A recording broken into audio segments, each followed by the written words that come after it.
Hola, ¿qué tal? Paz y bien, ¿cómo están ustedes? Soy el padre Rubén Francisco Bellante. Es un gusto para mí, una alegría compartir otro episodio más de Gozo y Evangelio, la alegría de evangelizar.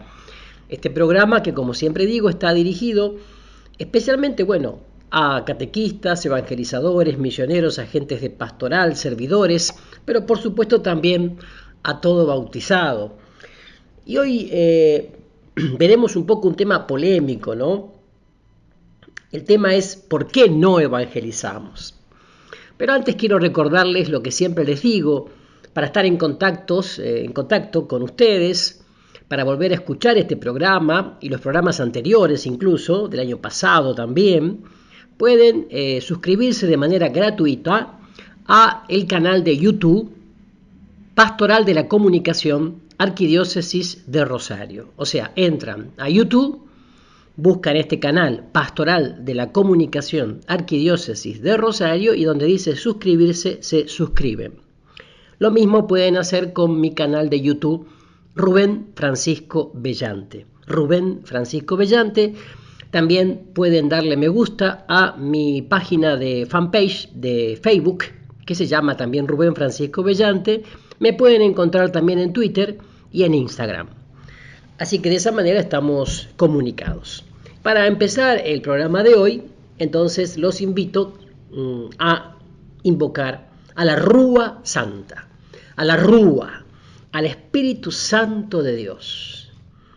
Rúa, Rúa, Rúa Santa, Espíritu de Dios, ven, ven sobre nosotros.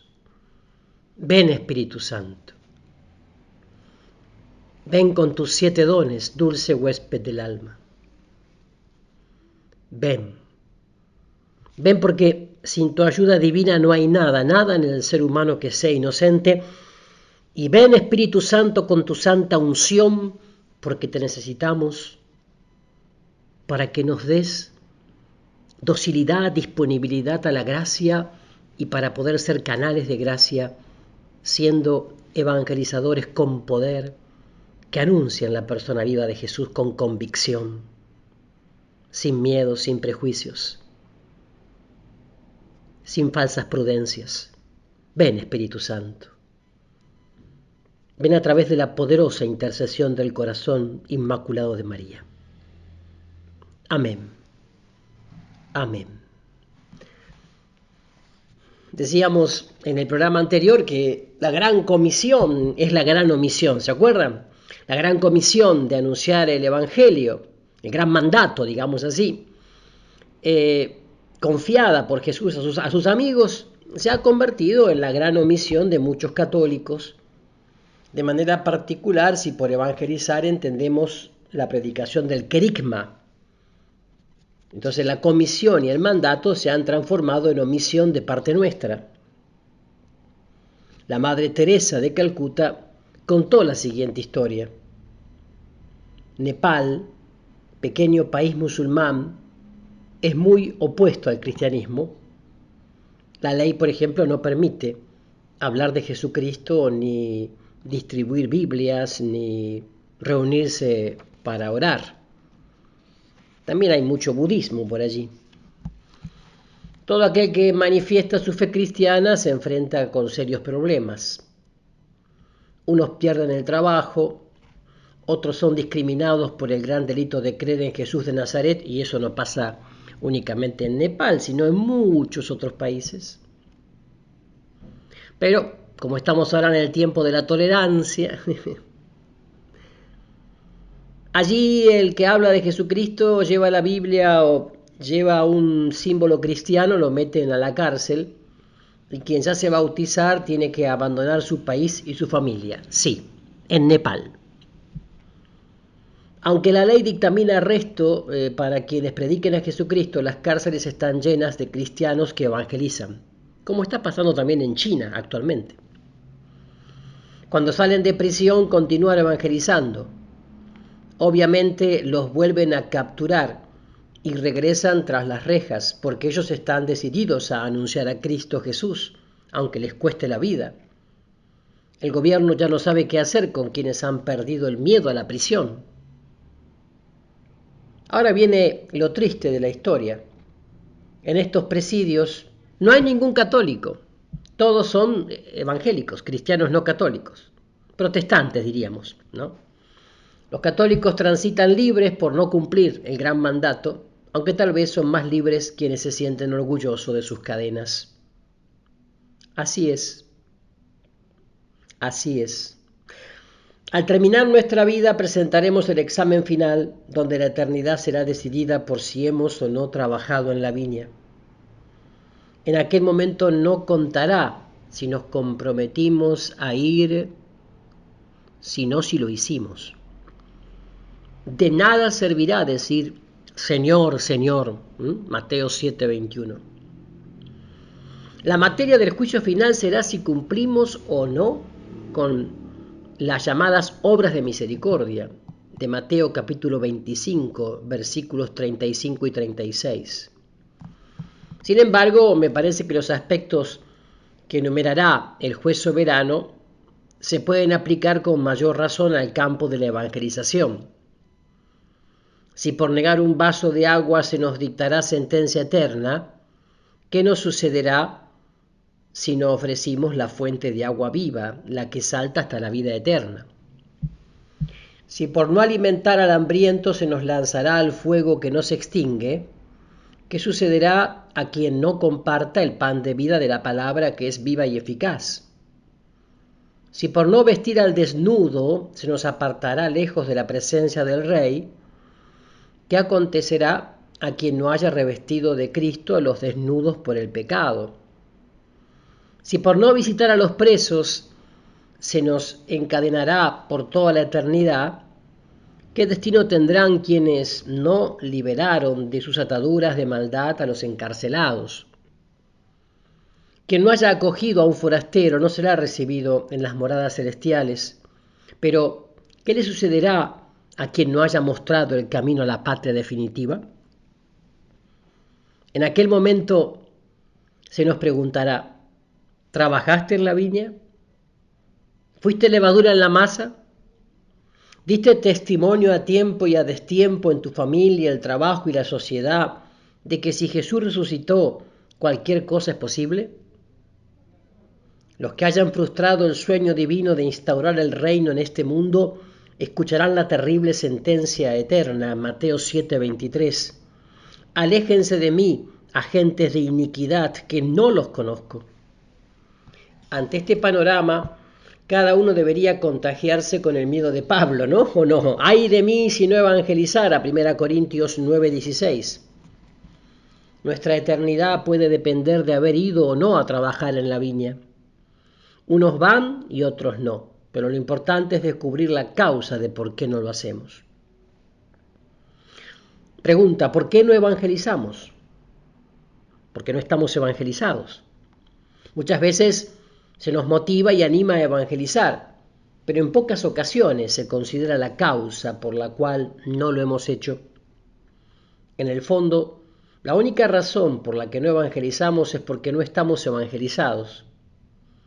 El problema es que no se ha encontrado la perla preciosa, ni se ha experimentado la salvación de Dios, que nos convierte en testigo de forma inmediata. Como el agua siempre corre por el camino más fácil, para una persona evangelizada es más difícil no evangelizar que evangelizar. Como para un no evangelizado es más cómodo no evangelizar que evangelizar. ¿Por qué Pilato, el joven rico, Barrabás o los soldados de la tumba no evangelizaron? Todos ellos tuvieron un trato con Jesús, pero no estaban evangelizados. Infelizmente, esto se repite con frecuencia en la iglesia. Tenemos profesionales de la religión que trabajan en la viña del Señor, pero no conocen al viñador, porque no se dejaron permear por la palabra que llega hasta el centro de las decisiones y valores para vivir de la manera establecida por el Evangelio. El evangelizado evangeliza necesariamente. Cuando no estamos evangelizados encontramos 1000 razones para no proclamar a Jesús. A ver, vamos a buscar algunas de las excusas que que se escuchan a menudo para no evangelizar. Es un diagnóstico esto, ¿ver? Fíjense que la palabra de Dios en Sabiduría, capítulo 16, versículo 12, dice: ni los curó hierba ni emplasto alguno, sino tu palabra, Señor, que todo lo sana. He aquí 5 excusas o causas que se esconden atrás de nuestra gran omisión de evangelizar. Vamos a enumerarlas ahora, después las desarrollamos. Primero, porque no nos sentimos llamados ni enviados por Dios.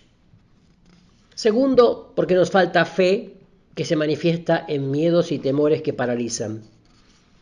Tercero, porque no vemos fruto inmediato. Cuarto, porque no estamos enamorados de Jesús. Y quinto, porque nos falta congruencia de vida con el evangelio que predicamos. Ahora al regreso vamos a desarrollar un poco estos puntos. No se vayan, que hay más gozo y evangelio.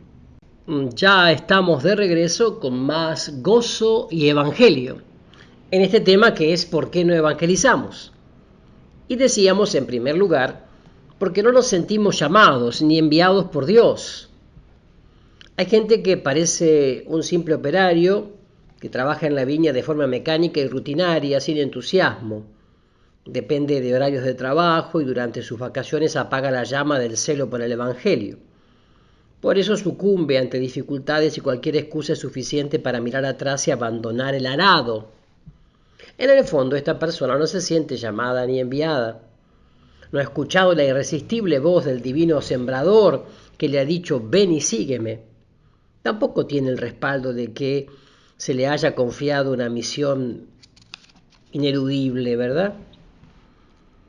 Cuando el sacerdote Amasías cuestiona el ministerio del profeta Amós, este responde con lógica irrefutable: yo tampoco sé por qué ando en esto.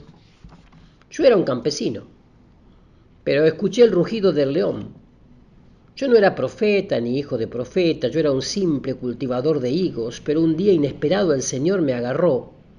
Cuando estaba en mi campo y sin darme opciones me ordenó: ve y profetiza. Amós capítulo 7 versículo 15. Jeremías se enfrenta a las duras consecuencias de su misión profética porque sabe que ha sido llamado desde el seno materno. Jeremías capítulo 1 versículo 5. Pablo se considera embajador y a veces embajador entre cadenas, Efesios capítulo 6 versículo 20. Por eso ni en la cárcel deja de evangelizar. ¿Cómo predicarán si no son enviados?, dice Pablo. Romanos 10:15. La persona que no ha escuchado el llamado de quien lo ha nombrado embajador que lo respalda, no puede asumir la osadía de ser una oveja en medio de lobos. Cuando no nos sentimos ni llamados ni enviados, es señal de que todavía no estamos evangelizados ni menos preparados para evangelizar. La vitamina para esta anemia crónica la encontramos en la palabra de Dios. En Juan 15:16 leemos: no me han elegido ustedes a mí, sino que yo los he elegido a ustedes. Y los he destinado para que vayan y den fruto, y que su fruto permanezca. Y también en Marcos, capítulo 3, versículo 14, Jesús instituyó 12 para que estuvieran con él y para enviarlos a predicar. También porque nos falta fe, que se manifiesta en miedos, prejuicios, temores que paralizan. Cuando sentimos inseguridades para hablar y miedo al fracaso, en el fondo es desconfianza de que Dios no cumpla sus promesas y hacer el ridículo como charlatanes de feria, vendedores de ilusiones o como políticos en campaña. No creemos que el Señor sea tan grande que pueda actuar a través de nosotros como lo hizo por medio de los apóstoles, por ejemplo.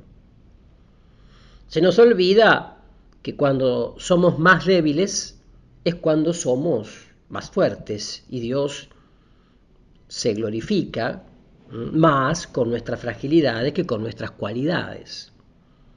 A nosotros nos corresponde solo llenar las tinajas de agua y colmarlas hasta arriba, porque en tinajas vacías no hay milagros. El simpático relato del libro de los Números, capítulo 22, nos muestra que si Dios usó la burra de Balaam para profetizar, nos puede utilizar a cada uno de nosotros también. Sansón mató a 1000 enemigos del pueblo de Israel con una quijada de burro, dice el libro de los Jueces, capítulo 15, versículo 15.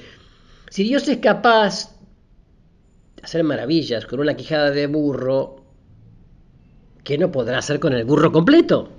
¿Qué les parece? O sea que este miedo,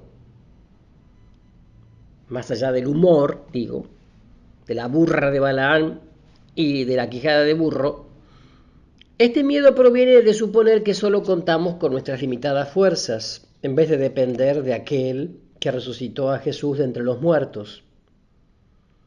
El miedo paralizante es síntoma de que todavía no creemos en la resurrección de Jesús, ni todavía experimentamos su victoria.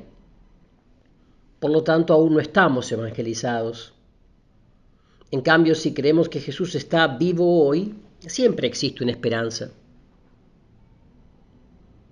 Hay una especie de logoterapia, digamos, de la palabra de Dios. Frases de la palabra que permanece operante entre nosotros para liberarnos de nuestros temores, miedos, prejuicios, descubriéndonos el plan de Dios. Por ejemplo, el amor perfecto expulsa el temor. Primera de Juan 4:18. Para Dios no hay nada imposible. Lucas 1:37. Todo es posible para el que cree. Marcos 9:23. Sé en quien he puesto mi confianza. Segunda Timoteo 1:12. Cuando soy más débil es cuando soy más fuerte. Segunda Corintios 12:10. El Señor es mi pastor, nada me puede faltar. Yahvé es mi luz y mi salvación, ¿a quién he de temer? Yahvé el refugio de mi vida, ¿por quién he de temblar? Por eso, en este momento, podemos decirte, Señor, la verdad, ¿no? Yo no te escogí, no te elegí. Fuiste vos quien a mí me elegiste. Y me llamaste así como era, así como soy, sin condiciones. Por eso solamente te pregunto, ¿cómo será esto? ¿Cómo será esto? Pero al mismo tiempo te respondo, hágase en mí según tu palabra. Amén. Otro punto a veces en esto de no evangelizar o tener miedo de evangelizar es porque no vemos fruto inmediato. Nos desesperamos y nos desanimamos porque trabajamos y la gente no responde, otros no perseveran, hasta nuestro equipo de trabajo a veces desiste. En esas circunstancias nos falta la esperanza del agricultor, que sabe que de día o de noche, duerma o se levante, la semilla de la palabra de Dios crece y da fruto por sí misma. Marcos capítulo 4, versículos del 26 al 29. Jesús tampoco cosechó lo que sembraba. Fracasó en la sinagoga de Nazaret, así como con el joven rico. Cafarnaúm, Betsaida y Corazaín fueron testigos de tantos milagros, pero no creyeron ni se convirtieron. Lucas 10, 13, 15.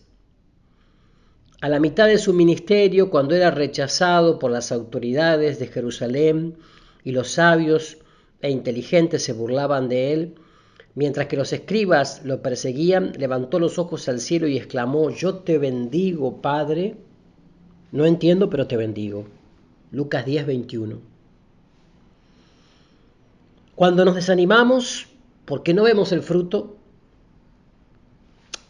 y demostramos que no hemos sido evangelizados, porque no consideramos cuánta paciencia Dios ha tenido con nosotros. Sí, la verdad.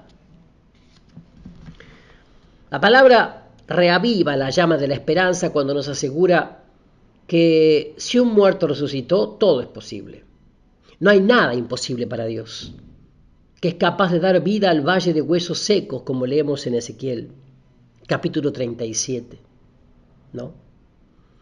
El reino de Dios es como un hombre que echa el grano en la tierra. Duerma o se levante, de noche o de día, el grano brota y crece, sin que él sepa cómo.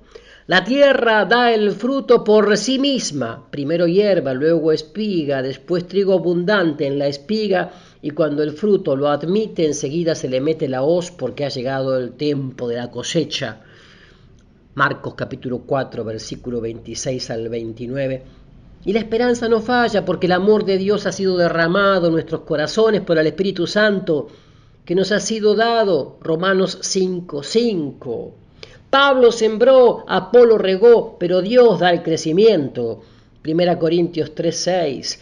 Es un proceso lento pero continuo. A nosotros nos corresponde solo anunciar, creyendo que la palabra misma es eficaz para convertir. Jesús nos ordenó, vayan y anuncien. Marcos 16:15. No nos exigió, vayan y conviertan. La conversión depende de Él. A nosotros nos incumbe entregar nuestra cesta con 5 panes de cebada y 2 peces muertos. Dios hace lo demás.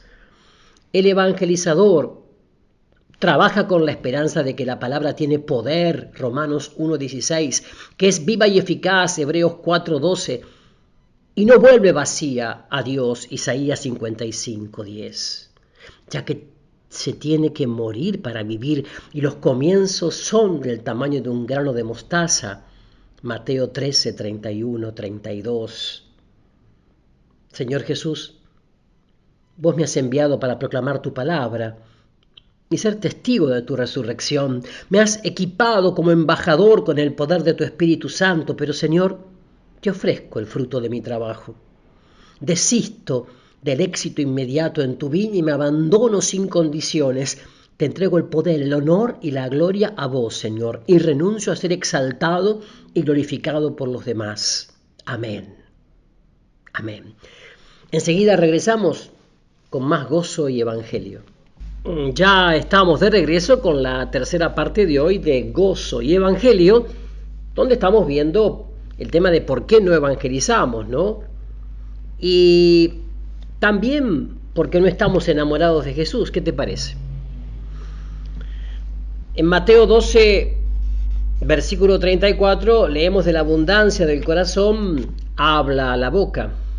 Si no hablamos a tiempo y a destiempo de Jesús, ni de su evangelio, es porque ellos no ocupan el núcleo de nuestro sistema de vida, sino que permanece como planetas o satélites, ¿no? Nuestro corazón siempre guarda algo dentro, nunca está vacío. De alguien estamos enamorados, de alguna persona, de nosotros mismos, del poder, de un título jerárquico, de nuestros carismas, de lo que hacemos, del dinero o los bienes materiales, lo cual es muy frecuente, ¿no? Cuando no estamos enamorados de Jesús, caemos en la idolatría y fabricamos becerros de oro, producto de nuestras manos. Sin embargo, lo peor no es la idolatría, sino la autolatría, claro, donde nos consideramos dioses conscientemente o a veces inconscientemente a nosotros mismos. Solo anunciamos a Jesús si estamos enamorados de Él entonces. Cuando María Magdalena va al sepulcro, su pregunta muestra el gran amor que profesa por su maestro. ¿Dónde han puesto el cuerpo de mi Señor? Juan 20:13. Siente que Él le pertenece, es suyo, por la simple razón de que ella le pertenece a Él. La pertenencia completa nunca puede ser unilateral, es mutua. Una vez que el buen pastor la llama por su nombre, ella corre rápidamente al cenáculo para derramar su corazón. He visto al Señor. Juan 20:18. No negamos ni ignoramos que se precisan catequistas, pastores y maestros que nos ayuden a crecer hasta la estatura de Cristo Jesús, pero se necesitan antes evangelizadores tan obsesionados por Jesús que solamente hablen de Él. Precisamos de profetas enamorados de Jesucristo y por su evangelio, que lo llamen mi Señor, porque hay una mutua pertenencia amorosa. El diácono Felipe estaba tan fascinado de Jesús que lo único que proclamaba era Jesús. Nada más anunciaba la buena nueva de Jesús. Hechos de los Apóstoles, capítulo 8, versículo 35. Cuando Jesús no es nuestro vivir, entonces nos referimos a Él como un desconocido, simplemente reportamos hechos históricos, pero sin ninguna carga afectiva. La comunicación amorosa del Evangelio es un aspecto tan fundamental como poco atendido en nuestra iglesia. Pablo afirmaba que su vivir era Cristo y sintetiza su experiencia cuando afirma: me amó y se entregó a sí mismo por mí. Gálatas 2:20. Si las personas no perciben que estamos enamorados de Jesucristo, ¿cómo pretendemos que se entreguen a Él? Cuando nuestro corazón no está lleno de amor a Jesús, es mejor que no evangelicemos, porque los demás van a percibir que aún no estamos seducidos por el amor de Dios. Para los evangelizadores que han perdido el fervor del inicio, Jesús les impulsa a volver al primer amor, Apocalipsis 2:5, cuando no había dudas, ni cálculos, ni excusas, sino una fe que movía montañas y un amor a prueba del tiempo y las circunstancias. No basta el celo por la evangelización, es necesaria la pasión por el Evangelio y aún más la obsesión por Jesús, de tal manera que no querramos saber nada aparte de Él. ¿Cuáles serían, por decirlo de alguna manera, esas palabras capaces de renovar nuestro amor por Jesús? Jeremías 20:7, me sedujiste, Señor, y me dejé seducir. Filipenses 1:21, mi vivir es Cristo y la muerte es una ganancia. Mateo 6:33, busquen primero el reino de Dios y su justicia, todo lo demás es añadidura. Jesús, conducinos con la fuerza de tu Espíritu. Seducinos, Señor, y que nosotros nos dejemos seducir para amarte sobre todas las cosas. Que vos, Señor, seas nuestro vivir y llenes totalmente nuestra alma, vida y afectos. Que ya no querramos saber nada sino a vos, amado Señor Jesús. Amén. Y también, no evangelizamos porque nos falta congruencia, coherencia de vida con el Evangelio que predicamos. Cuando nuestra vida no corresponde al mensaje que transmitimos, nosotros perdemos fuerza para predicar, ya que podríamos aparentar delante de los demás, pero no nos podemos engañar a nosotros mismos. Así, poco a poco, nos vamos desgastando y erosionando hasta que un día la sal pierde el sabor. Jesús Evangelio es modelo de todo evangelizador. En Mateo capítulo 7, versículo 28 y 29 leemos: cuando Jesús acabó estos discursos, la gente quedaba asombrada de su doctrina porque les enseñaba como quien tiene autoridad y no como sus escribas. El maestro de Galilea predicaba con autoridad porque vivía lo que enseñaba. Los fariseos, al contrario, solo hacían prosélitos, pero no lograban que la gente se enamorara de Dios. Por eso el Papa San Pablo VI afirmaba en Evangelii Nunciandi número 41 que el hombre contemporáneo escucha más a los que dan testimonio que a los que enseñan, ¿verdad? Y había tomado una frase de Karl Rahner, del padre Karl Rahner, Papa Pablo VI, y decía: el mundo necesita más que maestros, testigos, ¿no? ¿Y cómo convencer a otros de lo que nosotros no estamos convencidos? Cuando no creemos lo que predicamos o no vivimos lo que creemos, es porque aún no estamos evangelizados. Nuestra fe es una fe muerta que no se expresa por medio de la caridad, y esa fe, como la fe de los fariseos o de los demonios, no es medio de salvación. Por lo tanto, no nos hemos apropiado a la salvación ganada por los méritos de Cristo Jesús.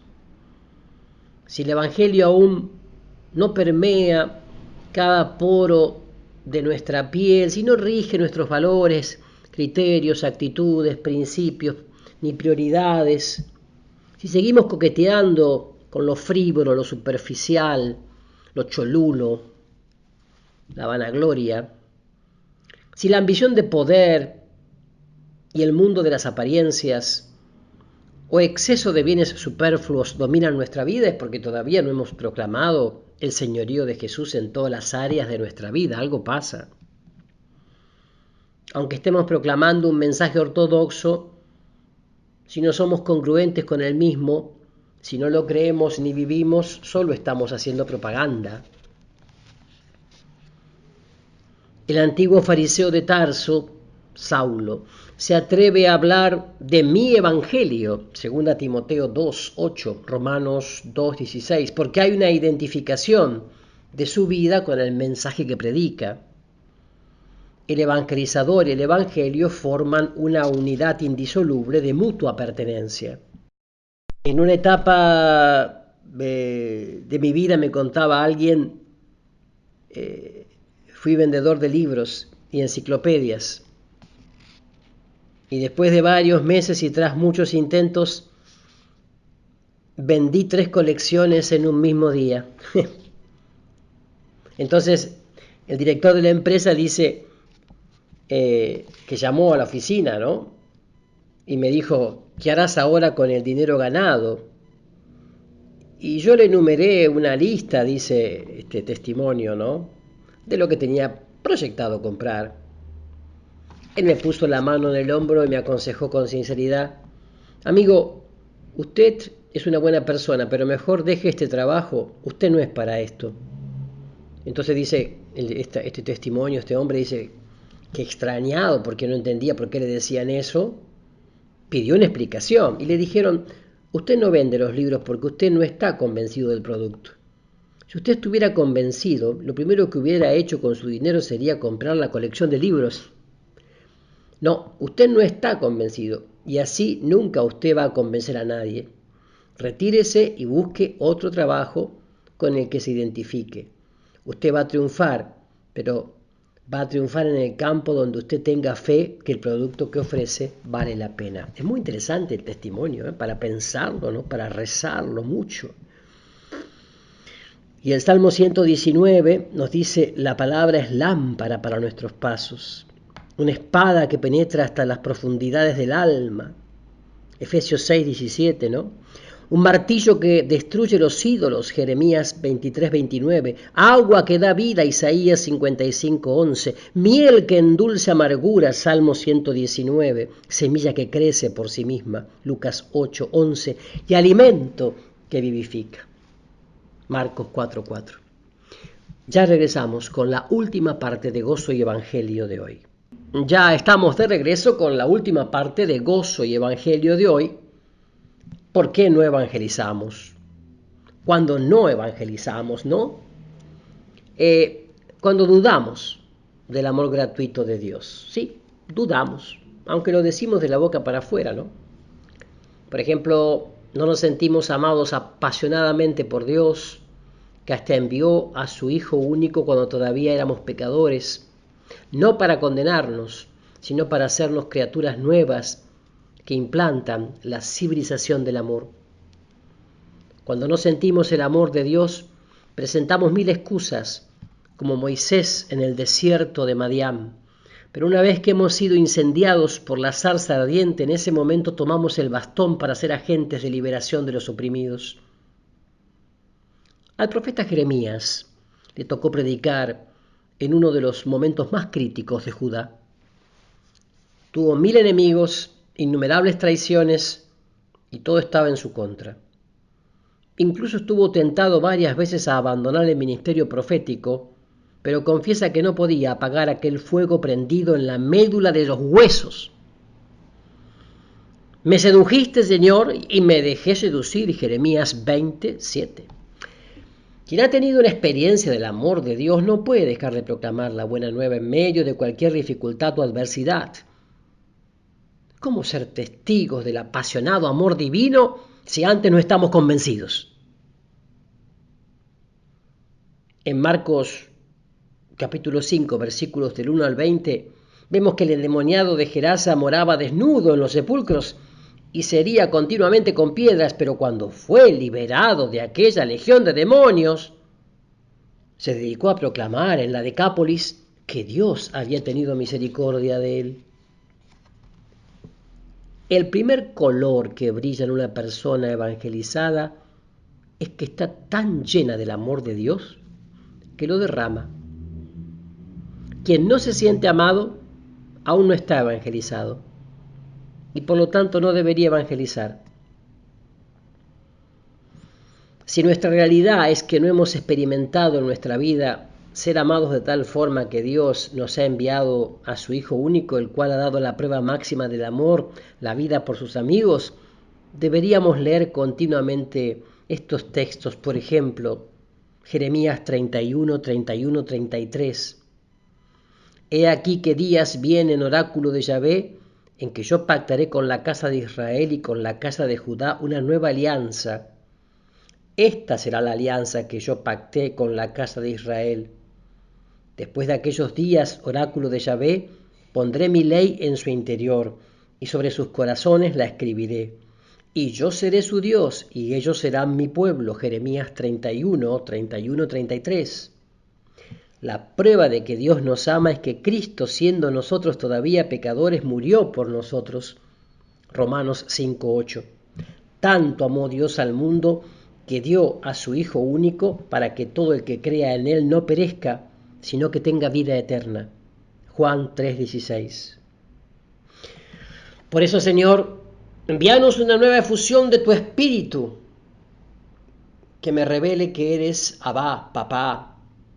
Necesito esa luz sobrenatural que me muestre la verdad completa sobre Jesús, tu Hijo amado, para que me apasione por Él y anunciar su Evangelio sea mi delicia y alegría. Quiero experimentar tu amor personal, incondicional y gratuito para ser testigo en este mundo.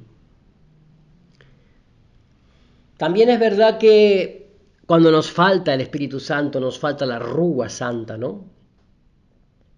Cuando comparamos nuestra evangelización con la de la iglesia primitiva, encontramos una gran diferencia con aquellos hombres ungidos por el Espíritu Santo.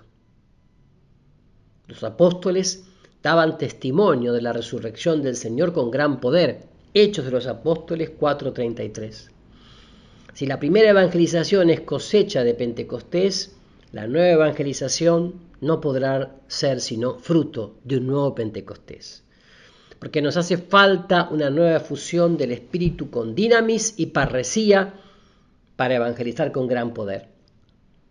En los momentos cumbres, como para elegir un papa, apertura del concilio o inicio de año académico, se canta el Veni Creator, sin que nadie argumente que es superfluo porque ya tenemos al Espíritu Santo desde el bautismo. A ver, si Dios nos ha confiado la misión imposible de instaurar su reino de luz en medio de las tinieblas, yendo como ovejas en medio de lobos, ¿nos puede imponer una tarea si no nos da las herramientas, los carismas para realizarla?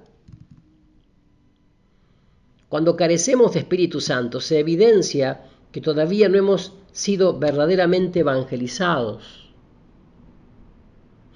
Pedir una efusión tan abundante de Espíritu Santo que le podamos llamar bautismo en el Espíritu Santo, como lo nombra la Escritura, Hechos de los Apóstoles, capítulo 1, versículo 5.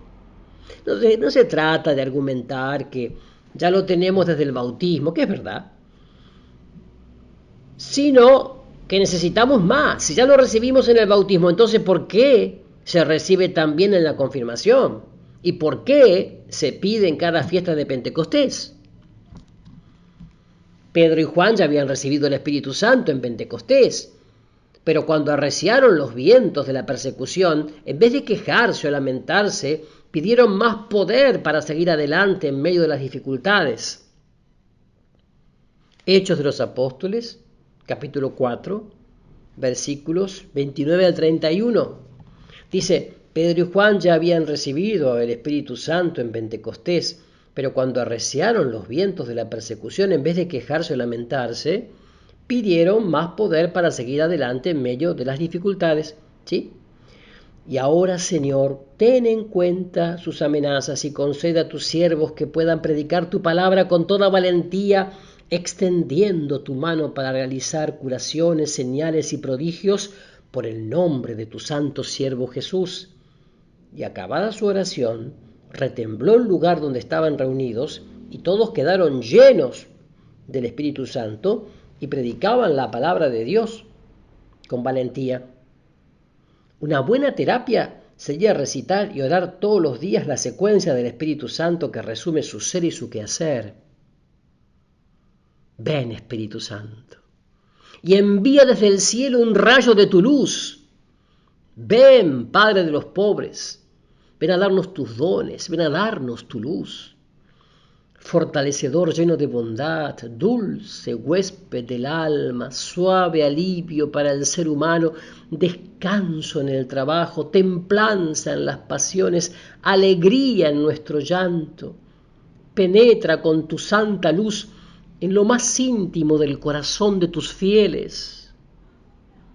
Sin tu ayuda divina, no hay nada en el ser humano, nada que sea inocente. Lava nuestras manchas, riega nuestra aridez, cura nuestras heridas, suaviza nuestra dureza, enciende nuestra frialdad, corrige nuestros desvíos. Concede a tus fieles que en vos confían tus 7 sagrados dones. Premia nuestra virtud, salva nuestras almas, danos la eterna alegría. Amén, aleluya. Amén. Y por último, no evangelizamos cuando carecemos de eclesía, de asamblea, de comunidad, de iglesia. A veces tomamos el arado de la predicación, pero bien pronto volvemos la vista atrás porque no contamos quien nos respalde, ni nos apoye, nos corrija o nos acompañe en el camino del apostolado. ¿Sí? Sobre todo los líderes y dirigentes y todo lo demás, ¿no? O sea que leemos en Hechos 17-18, ¿no? Que una de las principales causas del estrepitoso fracaso de Pablo en el Areópago de Atenas consistió en que abandonó a sus compañeros en Berea y pretendió conquistar la cumbre de la sabiduría de forma personal e individual. Pero el apóstol aprende muy bien la lección y nos deja una rica herencia para la historia, ¿no? El celoso misionero siempre procuraba oportunidades para evangelizar. Él mismo cuenta que cuando llega a Tróada se le abrió una gran puerta, pero, 2 Corintios 2, 12-13, mi espíritu no tuvo punto de reposo, pues no encontré a mi hermano Tito, y despidiéndome de ellos salí para Macedonia.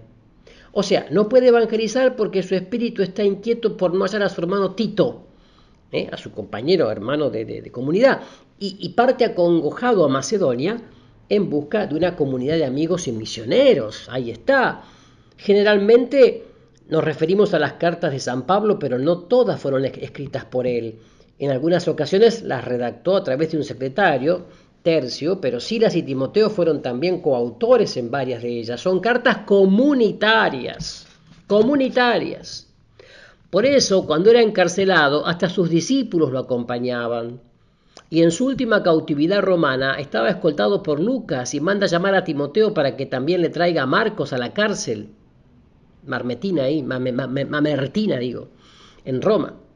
Qué bueno que es esto, es bueno que lo tengamos en cuenta. Entonces, vamos concluyendo ya el día de hoy porque yo quiero que todo esto lo pongamos en oración, que lo oremos. Y yo te digo que a través del corazón inmaculado de María te bendice el buen Dios Todopoderoso, te sana, salva y libera el Padre, el Hijo y el Espíritu Santo. Amén. Paz y bien para todos ustedes.